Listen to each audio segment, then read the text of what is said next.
মাননীয় স্পিকার, বাংলাদেশকে দেশপ্রেমিক ইসলামী নেতৃত্ব শূন্য এবং সরকার বিরোধী জোটকে দুর্বল করার লক্ষ্যে ৪২ বছরের পুরানো একটি মীমাংসিত ইস্যু যুদ্ধাপরাধকে সামনে নিয়ে আসা হয়েছে। জাতীয় ও আন্তর্জাতিক মহলের সব ধরনের আপত্তি ও মূল্যায়নকে বৃদ্ধাঙ্গুলি দেখিয়ে একতরফাভাবে তথাকথিত মানবতা বিরোধী অপরাধের বিচারের নামে এদেশের অন্যতম শ্রেষ্ঠ আলেম, বিশ্ববরেণ্য মুফাসসির কোরআন আল্লামা দেলোয়ার হোসেন সাঈদী, মাওলানা মতিউর রহমান আজমি সহ শীর্ষ জামাত নেতৃবৃন্দকে জুডিশিয়াল কিলিং করার চক্রান্ত চলছে। ফিরোজপুরের কুখ্যাত রাজাকার দেলোয়ার শিকদারের সকল অপরাধ আল্লামা সাঈদীর নামে চালিয়ে দিয়ে তাকে অন্যায়ভাবে মৃত্যুদণ্ড দেওয়া হয়েছে।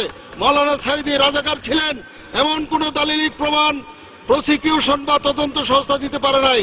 মুক্তিযুদ্ধের নবম সেক্টরের সেকেন্ড ইন কমান্ড এবং পারেরহাট ক্যাম্পের খেতাবপ্রাপ্ত মুক্তিযোদ্ধারা সাক্ষ্য দিয়েছেন যে আল্লামা সাঈদী রাজাকার ছিলেন না, তার স্বাধীনতা বিরোধী কোনো ভূমিকা ছিল না। মাননীয় সদস্য, আদালতের বিচারাধীন বিষয়ে বক্তব্য না দেওয়ার অনুরোধ জানাচ্ছি। আল্লামা সাঈদী হিন্দু অধ্যুষিত এলাকা থেকে দুইবার সংসদ সদস্য নির্বাচিত হয়েছেন। কথিত এইসব অপরাধের কথা তার এলাকার কোন ভোটাররা ৪২ বছরও কি জানতে পারেনি। মাননীয় স্পিকার, একইভাবে মিরপুরের কুখ্যাত বিহারী কসাই কাদেরের মানবতা বিরোধী কর্মকাণ্ড জননেতা কাদের মোল্লার নামে চালিয়ে দিয়ে তাকে সাজা দেওয়া হয়েছে। জামাতের amnesty assistant secretary general Mohammad Kamruzzaman ১৯৭১ সালে এসএসসির ছাত্র ছিলেন, অথচ হাস্যকর ভাবে বলা হচ্ছে তিনি নাকি গণহত্যা, অগ্নিসংযোগ আর ধর্ষণের মতো অপরাধ করেছেন। এরকম ছাত্র বয়সে জনগণ একটু শুনেন কাজে আসবে। জনগণ এই সকল রায় এবং বিচারের নামে প্রহসনকে ঘৃণাভাবে প্রত্যাখ্যান করছে। দলীয় আইনজীবী দিয়ে প্রসিকিউশন নিয়োগ, এসকেপি কেলেঙ্কারি, তদন্ত কর্মকর্তা নিয়োগ, অভিযুক্তদের বিরুদ্ধে প্রদত্ত জবানবন্দিকে আদালতের সাক্ষ্য হিসেবে গ্রহণ, আসামিদের পক্ষে বিচার কার্য পরিচালনার জন্য বিদেশি আইনজীবী নিয়োগে বাধা প্রদান, ট্রাইব্যুনাল পরিচালনায় আন্তর্জাতিক নীতিমালা অনুসরণ না করা, মাওলানা সাঈদীর মামলার অন্যতম সাক্ষী সুকরঞ্জন বালিকে আদালত প্রাঙ্গণ থেকে পুলিশ কর্তৃক অপহরণ, শাহবাগীদের দাবি অনুযায়ী কাদের মোল্লার বিচারের রায়ের পর আইন পরিবর্তন। মাননীয় সদস্য, আদালতের বিচারাধীন বিষয়ে উল্লেখ না করার জন্য আপনাকে অনুরোধ জানাচ্ছি। মাননীয় প্রধানমন্ত্রী কর্তৃক সমাবেশের দাবি বিবেচনায় নিয়ে বিচারপতিগণ রায় দিবেন। ট্রাইব্যুনালে বিচারকদের উদ্দেশ্যে এমন আহ্বান। এই সকল কিছু দেশে বিদেশে এই বিচার প্রক্রিয়াকে প্রশ্নবিদ্ধ ও অগ্রহণযোগ্য করেছে।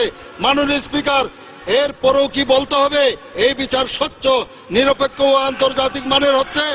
এই বিচার কি রাজনৈতিক উদ্দেশ্য প্রণীত নয়? মাননীয় স্পিকার, আজ সময় এসেছে মহান মুক্তিযুদ্ধের চেতনাকে প্রতিপক্ষ রাজনৈতিক শক্তিকে দমনের হাতিয়ারে পরিণত করার যে ঘৃণ্য খেলা শুরু হয়েছে তার বিরুদ্ধে ঐক্যবদ্ধভাবে প্রতিবাদ করার। অনতিবিলম্বে প্রশ্নবিদ্ধ ও রাজনৈতিক উদ্দেশ্যে প্রণোদিত এই ট্রাইব্যুনাল বাতিল করুন।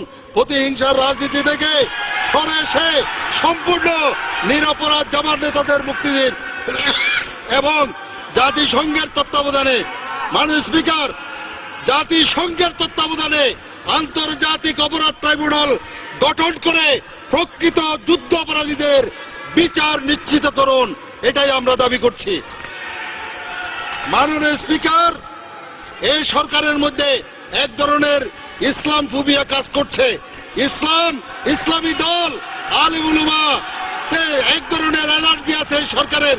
বিগত ৫ই মে শাপলা চত্বরে হেফাজত ইসলামের শান্তিপূর্ণ কর্মসূচিতে নারকীয় গণহত্যা চালিয়ে সরকার ইসলাম ও ইসলামপন্থীদের বিরুদ্ধে সরাসরি যুদ্ধ ঘোষণা করেছে। ইতিহাসের এক নির্মম নিষ্ঠুরতম কালো রাত ছিল এই বছরের ৫ই মে দিবাগত রাত। আল জাজিরা সহ আন্তর্জাতিক গণমাধ্যমগুলোর ভিডিও ফুটেছে, বিশ্ববাসী দেখেছে হত্যার পর কিভাবে টেনে টেনে গাড়িতে নিহতদের লাশ তোলা হচ্ছে। গণহত্যায় নিহতদের প্রকৃত সংখ্যা নিয়ে সরকার যতই গোপনীয়তা রক্ষা করুক না কেন, সত্য একদিন উন্মোচিত হবে। দেশের মানুষ জানতে চায় ১৩ দফা দাবি দিয়ে হেফাজত ইসলাম এমন কি অপরাধ করেছিল যে সরকার এত সহনশীল হয়ে তাদের শান্তিপূর্ণ কর্মসূচির উপরে নৃশংস অভিযান পরিচালনা করলো। ১৯৭১ সালের 25শে মার্চ কালো রাত্রিতে যেভাবে হানাদার বাহিনী এদেশের ঘুমন্ত মানুষের উপর ঝাঁপিয়ে পড়েছিল, কেন একই কায়দায় অপারেশন ফ্লাশ আউট ইত্যাদি বিভিন্ন নামে গভীর রাতে নিরস্ত্র ঘুমন্ত আলেমদের উপর সশস্ত্র হামলা চালানো হলো? কেন অভিযান চলাকালীন বিদ্যুৎ সরবরাহ বন্ধ করে যুদ্ধ ঘোষণার মতো ব্ল্যাক আউট করা হলো? মহানবী সাল্লাল্লাহু আলাইহি ইসলামকে অবমাননাকারী ব্লগারদের নেতৃত্বে শাহবাগে তথাকথিত গণজাগরণ মঞ্চের আয়োজকরা সরকারের অনুমতি ছাড়া মাসের পর মাস রাজধানীর একটি গুরুত্বপূর্ণ এলাকায় অবস্থানের মাধ্যমে অবরুদ্ধ করে রাখে। সরকার তাদের বাধা না দিয়ে উল্টো নিরাপত্তা দিয়েছে, অথচ সংবিধানে আল্লাহর উপর আস্থা ও বিশ্বাস পুনঃপ্রতিষ্ঠা, রাসূল করিম সাল্লাল্লাহু আলাইহি ওয়াসাল্লামকে অবমাননাকারীদের শাস্তি সহ 13 দফা দাবি আদায়ের জন্য দেশের আলেম উলামা ও ধর্মপ্রাণ মুসল্লিদের নিয়ে হেফাজতে ইসলামের সমাবেশের মানুষগুলোকে একটি রাতের জন্য থাকতে দেওয়া হলো না কেন? সরাসরি সম্প্রচাররত দিগন্ত টিভি ও ইসলামিক টিভির সম্প্রচার বন্ধ করা হলো কেন? কেন হেফাজত নেতাদের উপর ছাপ সৃষ্টি করে হতাহতদের প্রকৃত তথ্য প্রকাশ করতে দেওয়া হচ্ছে না?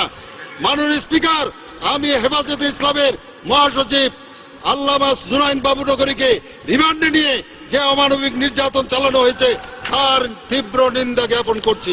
মাননীয় স্পিকার, আগামী জাতীয় নির্বাচন নিয়ে জনমনে অনিশ্চয়তা ও অজানা আশঙ্কা দেখা দিয়েছে। বাংলাদেশের স্বীকৃত ও গ্রহণযোগ্য তত্ত্বাবধায়ক সরকার ব্যবস্থাকে আদালতের মাধ্যমে বাতিল করে বর্তমান সরকার এই মহাসংকটের জন্ম দিয়েছে। আগামী নির্বাচনে নিশ্চিত ভরাডুবি জানতে পেরে দলীয় সরকারের অধীনেই নির্বাচন দেওয়ার অযৌক্তিক ও অশুভ পায়তারা চালাচ্ছে আওয়ামী লীগ। মাননীয়